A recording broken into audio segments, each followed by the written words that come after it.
Tonight, before you fall asleep, you'll probably do something no human was ever meant to do. You'll lie in bed in a climate-controlled room surrounded by walls, locks, electric light, and glowing screens. You might scroll through hundreds of faces you'll never meet, read bad news from places you'll never visit, compare your life to strangers, eat food engineered to be more rewarding than anything your ancestors ever tasted. Then, after flooding your brain with light, information, anxiety, and stimulation, you'll close your eyes and wonder why you can't relax. And the strange part is, nothing about this feels unusual anymore. This is just modern life. But to your brain, it is not normal, because the brain inside your skull was not built for traffic, notifications, supermarkets, office jobs, social media, processed food, artificial light, and being alone in a room for hours at a time. It was built for another world, a world of firelight, movement, danger, hunger, weather, silence, tribe.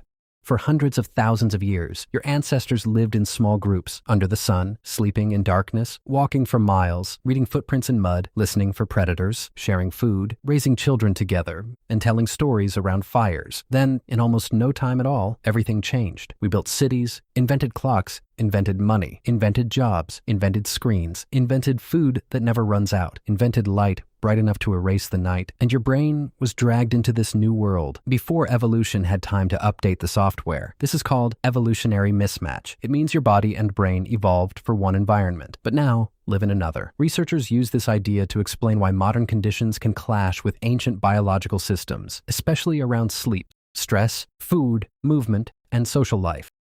And once you see it, modern life starts to look very strange. Because maybe you're not lazy, maybe you're not weak, maybe your brain is doing exactly what it was built to do. It's just trapped in a world it was never designed to understand. Let's start with attention, because right now, your attention is probably the most hunted thing you own.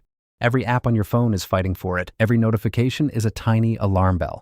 Every red dot, vibration, message, thumbnail, and autoplaying video is designed to make your brain look. And the reason this works is brutally simple. Your brain evolved to pay attention to sudden change, a rustle in the grass, a snap of a twig, a face turning toward you, a movement at the edge of your vision. For your ancestors, ignoring small signals could get you killed, so your brain became extremely good at noticing interruptions.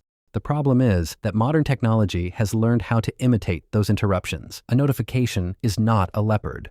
But your attention system doesn't fully know that. To your ancient brain, a sudden sound means, check this now. And scientists have found that even the presence of a smartphone can affect attention. In one study, participants performed worse on cognitive tasks when their phone was nearby, even if they were not actively using it. The researchers described the phone as taking up part of people's available cognitive capacity. Think about that. Your phone does not even need to be open. It just has to be there, sitting on the table, waiting, quietly pulling part of your mind toward it. And notifications make it worse. Research on smartphone alerts has found that they can interfere with sustained attention and cognitive control, especially for people who already use their phones heavily. So when you sit down to work, or read, or think, and your brain feels scattered, that may not be because your brain is broken. It may be because it is doing what it evolved to do. It is scanning for signals. It is checking for threats. It is looking for social information. It is waiting for the next rustle in the grass. Except now, the grass is your lock screen. But attention is only the beginning, because modern life does not just steal your focus, it also confuses your stress system. Your body has one of the most powerful emergency systems in nature. When your ancestors faced danger, their bodies could flood them with energy. Heart rate increased, breathing changed, muscles prepared to move, pain sensitivity dropped, the body became ready to fight, run, hide, or freeze. This was useful when the threat was immediate: a predator, a rival group, a storm, a fall, a wound. But modern stress is different. Most modern threats cannot be punched, escaped, or solved in 10 seconds. An email from your boss, a bill, a deadline, a social rejection, a news headline, a message left unread, a fear about the future. Your body may react as if something dangerous is happening, but there is nowhere to run. So the stress response has nowhere to go. It just stays inside you. Modern stress becomes chronic. Not one lion, 1,000 tiny lions, every day. And chronic stress is not just a feeling. Research links long-term stress to neurological, hormonal, immune, and inflammatory pathways. That can affect health over time. This is one of the strangest parts of being human today. Your ancestors were surrounded by real physical danger, but many of their stressors ended. The hunt ended, the storm passed, the predator left, the body could return to baseline. Modern humans can sit perfectly still in a safe room and feel hunted for years because your ancient stress system is trying to protect you from threats it cannot understand. It knows danger. It does not know spreadsheets. It knows rejection from the group. It does not know Instagram. It knows starvation. It does not know a mortgage. It knows immediate survival. It does not know an inbox. And that mismatch may be one of the reasons modern life can feel so exhausting, not because we are facing more physical danger than our ancestors, but because our brains are turning ordinary modern pressures into survival signals. Then there is movement. Your body was built under conditions where movement was not optional. You moved to find food. You moved to find water. You moved to gather plants. You moved to track animals. You moved to carry children. You moved to build shelters. You moved because survival required it. But modern life did something incredibly strange. It made stillness normal. For the first time in human history, millions of people can spend most of the day sitting to work, sitting to travel, sitting to eat, sitting to rest, sitting to be entertained. Your ancestors would find this bizarre, not because they loved exercise, but because movement was woven into life. Modern hunter-gatherer research gives us a glimpse of how active human bodies can be in a foraging lifestyle. Studies of the Hadza in Tanzania have found very high daily step counts, with one study reporting averages of over 14,000 steps per day for women and over 18,000 for men. But here's the twist. Hunter-gatherers are not necessarily burning endless extra calories compared with modern people. Research by Herman Poncer and colleagues found that Hadza hunter-gatherers had similar total daily energy expenditure to Western adults, after adjusting for body size. That sounds contradictory, but it reveals something important. Movement was not a gym session. It was life. The body expected walking, lifting, carrying, squatting, climbing, resting, repeating. Not 1 hour of exercise, surrounded by 23 hours of sitting. So when modern humans feel stiff, restless, anxious, or tired after doing almost nothing, maybe the body is not asking for punishment. Maybe it is asking for the world it came from. A world where muscles were used, where eyes looked into distance, where feet touched uneven ground, where the body was not a thing you had to train after work. It was how you survived the day. And then we changed food. For almost all of human history, calories were precious. Sweetness usually meant ripe fruit. Fat meant energy. Salt meant survival. These were not bad things. They were rare things. So the brain learned to want them. Deeply, powerfully, automatically. If your ancestor found honey, they did not say, I should probably moderate my sugar intake. They ate it because energy was hard to get, and the brain rewarded them for getting it. But modern food companies discovered the ancient code: sugar, fat, salt, softness, crunch, novelty, convenience. Food no longer just feeds us. It competes for us. Ultra-processed foods are often designed to be highly palatable, and recent research reviews discuss how they may affect reward pathways, eating behavior, and overconsumption. This is not about blaming people for willpower. Your brain did not evolve in a supermarket. It evolved in a world where food took effort, risk, knowledge, and luck. Now the rarest rewards in nature are available at any hour, in any quantity, for very little effort. Your ancient brain sees abundance, but it does not know abundance is permanent. It still eats like winter might be coming, because for most of human history, it was. But perhaps the most damaging mismatch is not attention, or stress, or movement, or food. It is loneliness. Humans are not solitary animals. We are not tigers. We are not bears. We are not creatures designed to meet once a year and disappear back into the forest. We survived because we had each other. A lone human in the ancient world was fragile. A group of humans was terrifying. Together, we could hunt animals stronger than us, protect children more helpless than any other mammal, share food, share knowledge, watch each other's backs, tell stories, remember dangers, care for the injured, bury the dead, teach the young. Human intelligence did not evolve in isolation. It evolved in relationship.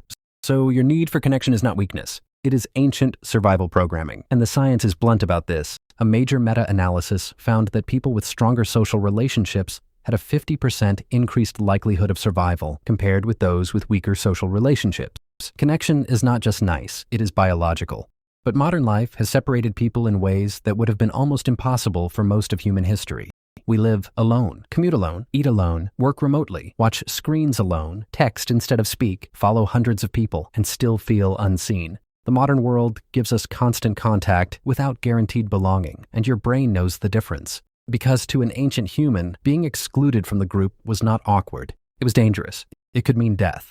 So when you feel lonely, your brain does not treat it like a minor inconvenience. It treats it like a threat. That ache in your chest when you feel left out, that is not random. That is the alarm system of a tribal animal, a social brain trying to survive in an individual world. And then, at the end of the day, after all of this, we try to sleep. But even sleep has been changed. For almost all of life on Earth, darkness meant something. It told the body when to rest. It told hormones when to shift. It told the brain when the day was over. Then humans invented artificial light.